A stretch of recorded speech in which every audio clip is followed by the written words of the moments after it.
in the academy. In the manuscript era, a teacher, a professor was someone who had his own copy of the book and went in, got students, over the course of the year would dictate the book. The other students would sit there and write it down, and that was at the end of the course, they had a book. And they went on, they were the teacher. Well, imagine how teaching was changed when students started the course with the book. So now what? You need to do some new stuff.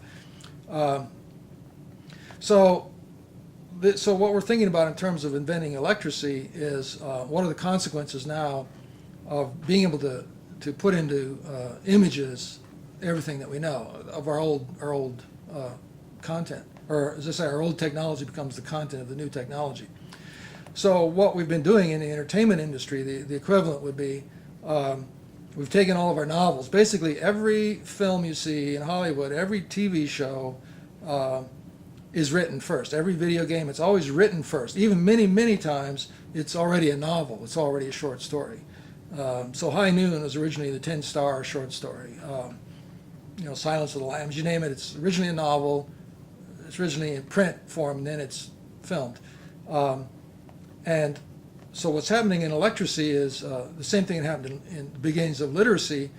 What happened with the beginnings of literacy is when people could visually scan the epic, they started noticing something they'd never noticed before when they just heard it going by in the performance.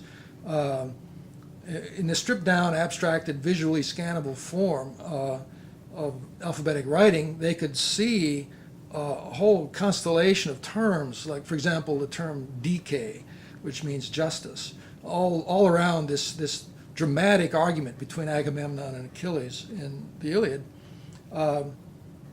Here's all these words relating to decay, justice. And so Plato is given credit for inventing philosophy because he was the first person who finally said, I want to know what justice is all by itself.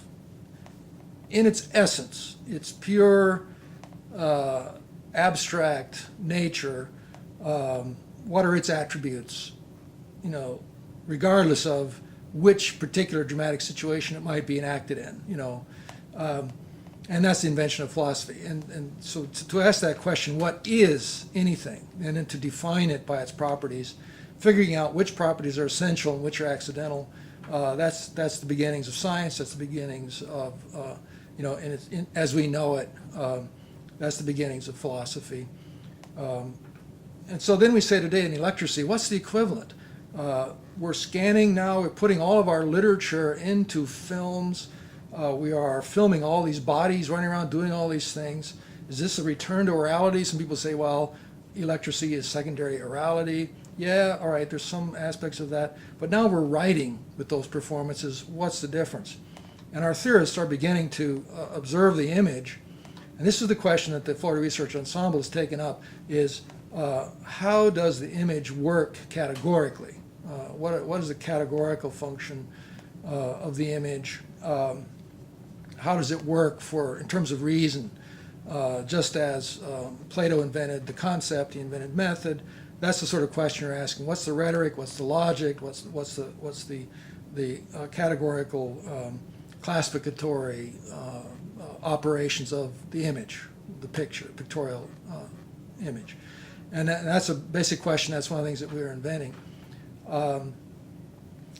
But the other thing about electricity, one of the things that makes it, as I say, problematic or troubling, is what we know from the analogy with the movement from orality to literacy.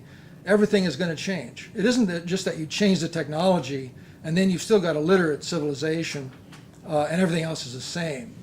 It's like, except that you've got digital connections doing literate things. No. What the apparatus theory shows is that the matrix changes completely. So people begin to experience themselves differently. And we're noticing this. People are experiencing themselves now as images. This is the negative side of the spectacle. People experience themselves as a look. And not as a being or an essence, but as a look. And hence, I just saw a program the other day, men are getting chest implants because they haven't got big enough pectoral muscles, so they can't get them, so they're getting implants. The whole gender thing, the whole movement of feminism and equal rights and so forth is great, except all that happened is that the two genders exchanged all the worst aspects of each other's lives. I mean, now men are judged by their appearance, and women have to have achievement in their careers, and they still are burdened with the other part of their gender. So this is one of the outcomes of having a civilization of the look. So people are experiencing themselves differently. Collectively, we can see that the nation state is beginning to break down. None of the organizing features hardly are in place anymore for the nation state. Certainly the economy is now global. Corporations don't really have any concern about their nation. I mean, this whole thing about NAFTA, the whole thing of opening up the borders. You see reports now. American corporations are moving their plants south of the border because people work for $8 a week instead of $8 an hour or however much. And so they can make goods a lot cheaper. They don't care about the fact that the people lose the jobs. They don't care about the fact that the Mexicans can't afford to buy the stuff they're making.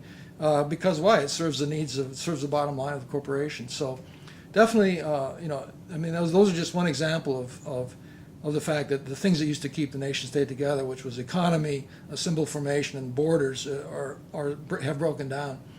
And we don't know what's going to replace them. This is the thing that scares people. This is why the spectacle is considered to be so dangerous. Everything is changing. The project of the Florida Research Ensemble, the project of the Emergency, which is this online, virtual, distributed consulting organization that we are interested in. The methodologies of consulting that we're developing are designed specifically to be to illiteracy what the invention of the academy and the lyceum were to alphabetic literacy. That is, we don't know right now ourselves the answer. We can't say or determine what the outcome of the apparatus shift is going to be. But what we can say is that people like us, ourselves, the academy, the public school systems in the first world have a huge stake and a huge opportunity in inventing what comes next. But the key word is invention. It has to be invented. And it's going to be different. It's not going to be the same. We can't just impose the literate apparatus on the electorate world. So that's our project, to see what we can do.